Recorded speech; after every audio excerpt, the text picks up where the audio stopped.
What if everything you thought you needed to be successful, status, money, recognition, was actually the thing that was keeping you from being successful? What if the very path society laid out for you was never meant to be yours in the first place?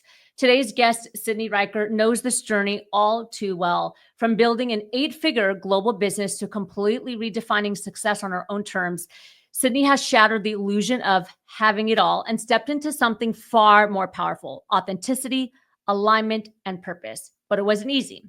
Like many of us, she chased external validation, which we talk about a lot, only to realize that true fulfillment comes from within.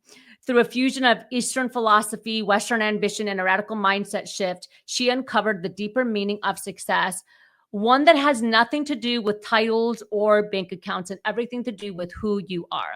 So let's dive in. Are you living a life that's truly yours or the one that's designed for you? What happens when we start chasing and start trusting? And how can we define success in a way that fuels us, both our ambition and our soul? Get ready for this fire conversation with Sydney Ryker. Please welcome our extraordinary guest.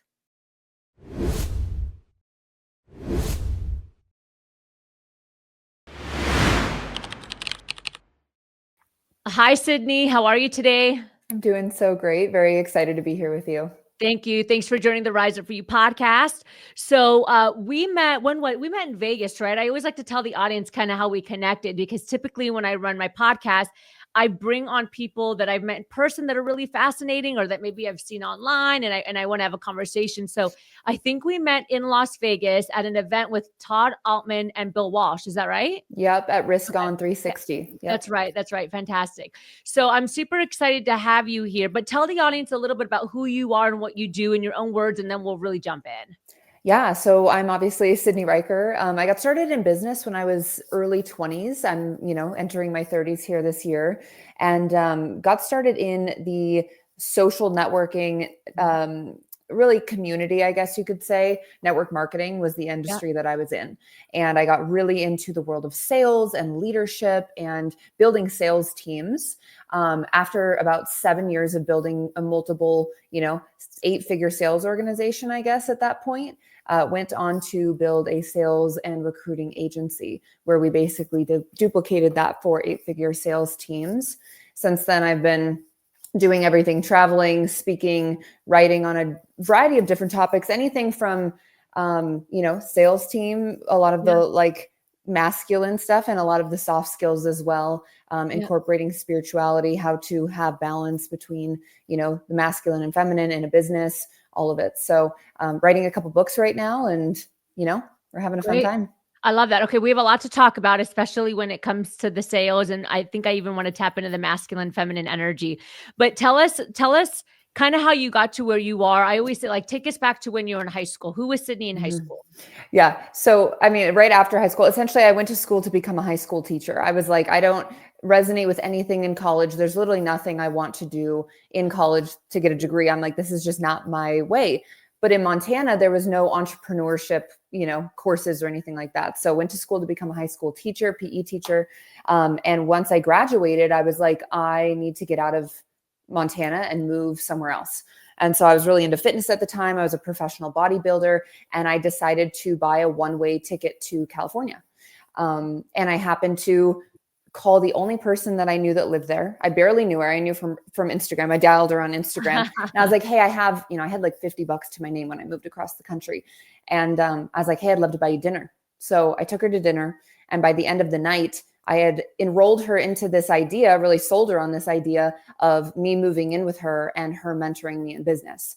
She was running these sales teams. She was building massive networks. She was doing it all. And I was like, I got to get in the door with her. And so essentially she took me under her wing, introduced me to more people who introduced me to more people, these successful entrepreneurs making millions of dollars. I was 20 years old, and I really just became coachable. And I, decided to put my nose to the grindstone and learn from these people and implement immediately.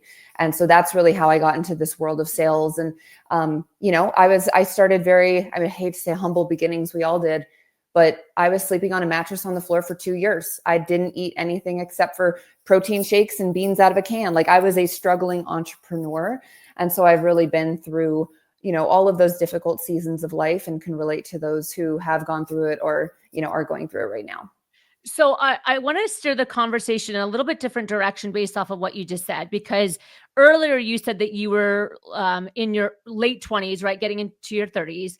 But what you just said was a really like determined work ethic, hardworking, super disciplined. But individuals in your generation, as you know, like the last 5 years have gotten a pretty bad rap of like Yeah. not working hard, not being disciplined, struggling with burnout, wanting to work on the beach, but like clearly your story is not that. Yeah. So I'm curious, like, do you think it's because you were raised differently, that you came from, a different state? Mm. I mean, or would you say that most of your friends that are your age are crushing it like you are? Like, what do you think is that identifying characteristic that obviously for you, it's not what we're hearing in the media Yeah. about like iGen and younger millennials? Totally. Yeah. And I love this conversation. I love that you brought this up. I would say, based on the people that I know, based on the people I spend time with who are all older than me, they were in their 30s and 40s when I was 20 Yeah. years old. I would say I'm much more of an anomaly. And Yeah. I would say that I don't have any friends that are my age. I mean, now, that I'm entering my 30s, I might Sure. have a few more, but Yeah. um, it just because I would say I'm an anomaly for my age doesn't mean that I'm any specialer than anybody else. Sure. I would say a lot of it has to do with my upbringing. I was raised by two really hardworking parents. My grandparents worked really hard. That was just what I was modeled.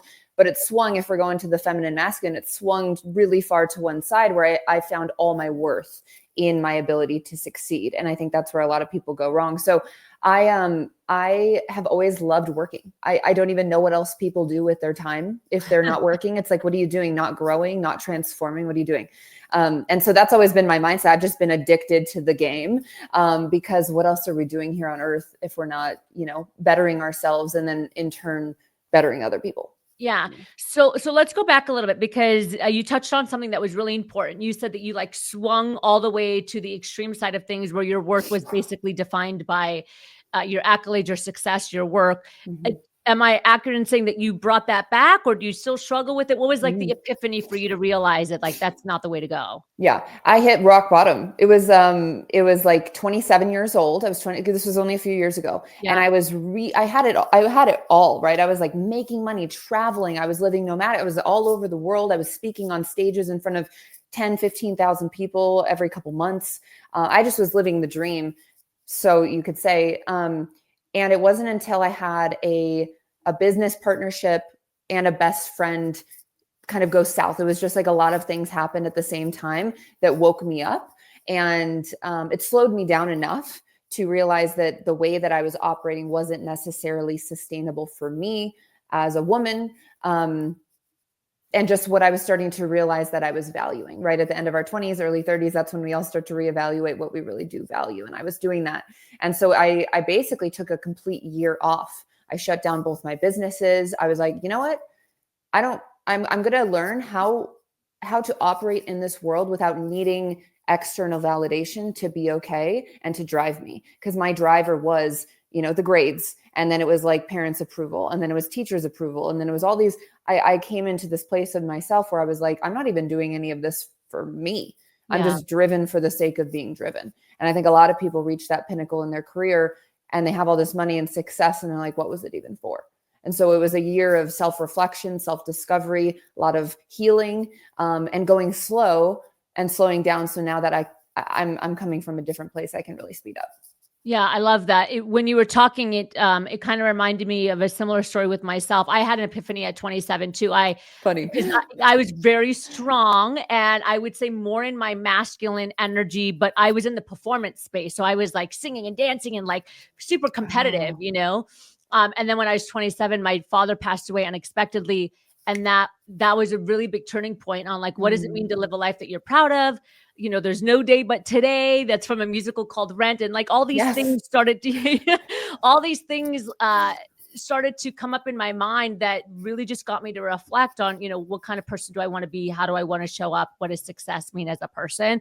I think it's beautiful though, that you had this epiphany at 27, because you still have so much life to live and give, that you can now exercise this. Yeah. So talk to us a little bit. I want to pivot a little bit to the sales side of things, if you don't mind, because I think that understanding sales is probably one of the greatest gifts you can give yourself. It doesn't even matter if you're in sales, right? I think everyone is in sales, even if you're an entrepreneur or whatever it is, you're constantly trying to influence. You influencing an action or influencing a decision, which in that sense is sales. But I'd love to just hear a little bit more about like, what do people get wrong with sales? And I want to be a student right now too, because I run a business as well. And so I want to understand like, what is the thing that people get wrong with sales? And then what are like one or two things that you say, like, you got to be able to do this? I think that the number one thing people get wrong with sales is the mindset around sales, right? A lot of people have this old paradigm of the like sleazy car salesman, and that sales is a win-lose dynamic. If I sell you something, you're going to lose and I'm going to win because I'm taking your money. That's just an old paradigm, right? And a lot of people have come around to realize that sales is not that anymore. It's really service. But a lot of people do still have that mindset. I don't want to be salesy. I don't want to be salesy. It's because you're acting like a sleazy salesman because that's what you've been exposed to. And that's what you were told was sales, right? Sales is really about service. And so if we can come from a place of service in our sales conversations, in our social media content, which is also selling, in our conversations with our significant other, our parents, right? We're always enrolling people, right? Into our ideas, into the plan for the day, into how you want this relationship to look, into a service, into a product. But you have to come from a place of service. And what does that mean? It comes from, am I doing what's best for this person? Does this person have a problem that I can provide a solution to? If yes, then they are a qualified lead. And the only reason you would not enroll them is because you didn't do your job. Right? If they're not a qualified lead and you don't have a problem that you can solve for them, then you shouldn't be enrolling them. It's unethical. Right? So go ahead. No, I was just going to say, so what do you, I'm going to play devil's advocate here for a minute because I could hear people saying this probably is, okay, I'm in sales for a company and I have this quota that I need to hit. And my boss or my leader puts so much pressure on me that I can't even think about serving because I'm worried about my job. And I know you've been there because you've led a sales team. So how do you get somebody that feels like pressure to translate that pressure into just like consistently thinking about adding value and serving? Yeah, well, first of all, you got to zoom out and see if that's the right company for you, right? Because if you're assessing companies and you're going to work as a sales rep, you have to be energetically aligned. And that also includes who your leader is. So I would first, if you have that situation, I would take a hard look at the company, at the comp plan, at the leadership, and at yourself within that comp plan and that company and that leadership, and see if it's the right fit.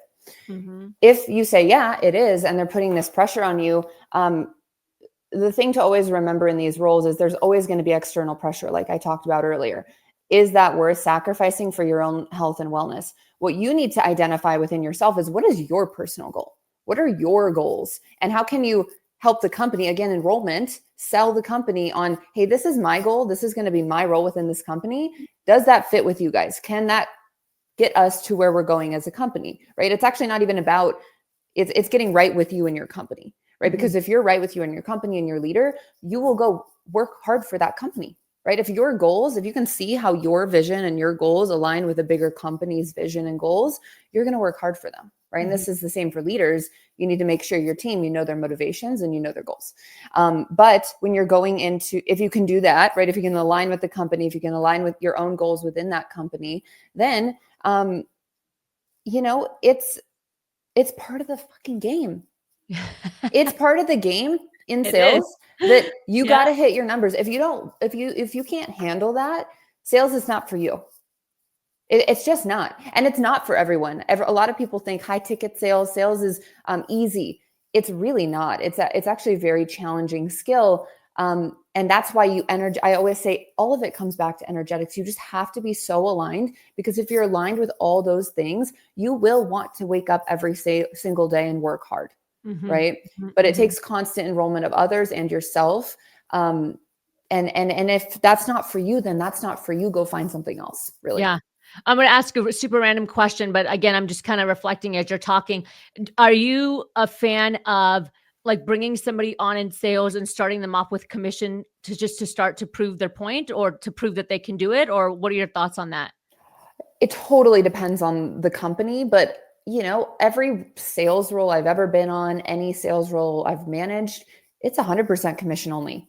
It's like, if you're providing calls, is that what you're talking about? If you're providing them like the leads and stuff. Yeah. I don't even start them on calls. I start them on DQ calls, or I start them generating their own leads and closing those leads. So it's like, free for the company and they can prove themselves. Yeah. But from a leadership perspective, if you're hiring a sales rep and they can't come on and close 10 to 20% within the first 10 calls, you probably didn't hire the right person. Yeah. Yeah. It's a really good point. I'm learning a lot right now. I mean, I know how to, well, I'll be honest with you. Obviously I'm the owner of the company. And so, a lot of clientele work with us. And I think it's because I come from service, right? I built the company. So there's a passion inside, and it's like, you need this. It's not the money. It's just like, trust me, this will change your organization or your life. It's hard to transfer that to sales reps sometimes. Yes, it is. And I think that, if somebody were to ask me today, like, what would be one of the bigger challenges in the company, it would be that. It would be to find other individuals that like just oozes out of them the need for this product and service to then like positively, not manipulate, but positively influence the company to say, yeah, you're right, we do need this. And I see that is, a challenge for some of the work that we do. So I always just like to pick the brain of, how do we make this right? And how do we make a good fit when it comes to people that are out there? Because it's not sustainable for one human being, which is me, to do it, and we want to make an impact around the world. So it's very, very fascinating. So based off of that, like, what would your thoughts be? Yeah, I love this because I feel like this is the pain point of most CEOs, entrepreneurs of any, small to mid-sized company, is like getting themselves out of that seat and putting the right person in that seat. And that's why we did, the sales and recruiting agency. We were finding these sales reps and placing them within these companies, onboarding them, ramping them, training them. And first of all, I mean, it's such a big, complex problem. There's like the hiring of it, the reps, the sourcing of the reps, the hiring of the reps, and the training of the reps, right? Yeah. If you can find the right rep, that's going to solve a lot of the problems on the back end. But it is hard to find the right reps. If you can solve for that problem and you get them on board, I would, for quick, like tangible, actionable things you can do. I think the most important thing within the interview process is reiterating time and time again, every single time you do an interview, which should be 5 to 6 times before you hire a sales rep, it should be reiterating the mission, the vision of the company, right? As the founder, whoever's doing the hiring, over and over and over again, and the expectations of the role, right? That's just something, hey, just to review before we get into this interview, before I start asking you some questions, I'm just going to review this role, see if you have any questions about it, then we're going to dive in. And you do that 3, 4, 5 times.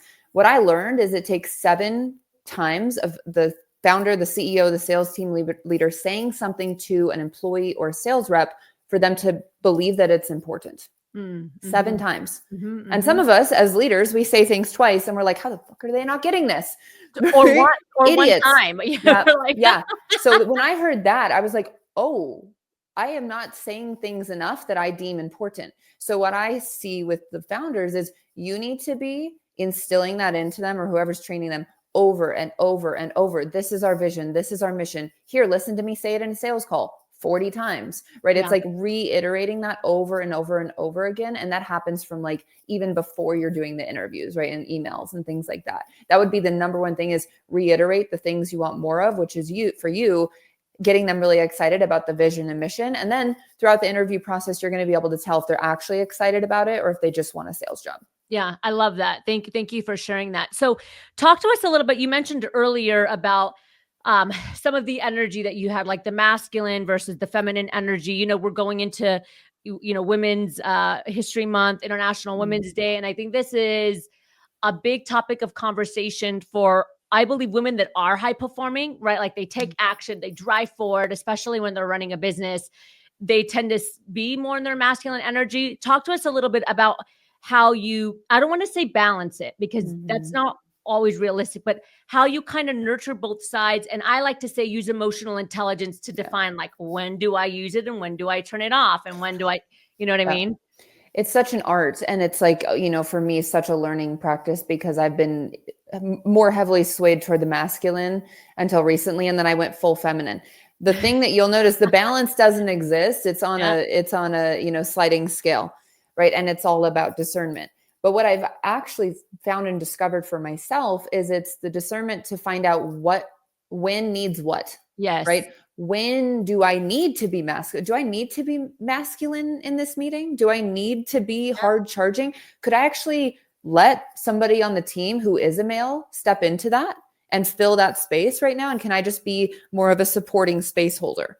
Right? Do I need to be leading from the masculine all the time, or would it be more beneficial for a man who that's natural for to do that so that I don't burn out my adrenals? Yeah. Right? And then when can I be in the more soft parts of my business? For an example, when I go to create content online, I used to come from a masculine place, drive. Now I actually set an intention before to come from a space of the creative side, which is actually the feminine side, right? It's not hard driving. Even if you're making masculine content, you can be more soft, you can be more creative. And when you're able to just discern, you're not going to burn out as quickly. When you're just constantly masculine because you feel like you have to get results, you're coming from the wrong place, and it's a deeper issue than that. It's coming from a place that's not authentically you. It's coming from force. It's coming from inauthenticity. It's coming from you feeling like you're not enough as you are, which if you're a female is feminine. Also for my men, you have feminine aspects too, right? When you're in a meeting with a woman and she's having an emotional hard time, you can also drop into more of the feminine with her, right? Yeah. We all have two sides of us. But what we learn is as we balance the two sides of us, there's really only one us. It's always only one us, which sounds so stupid and so silly, but it's like, again, this is going more into esoteric stuff, but masculine and feminine is just a construct, just like being a liberal, just like being a conservative, just like being a business owner, just like being a mom. It's a construct, right? And so it's actually dividing us in ways that we don't need to be divided.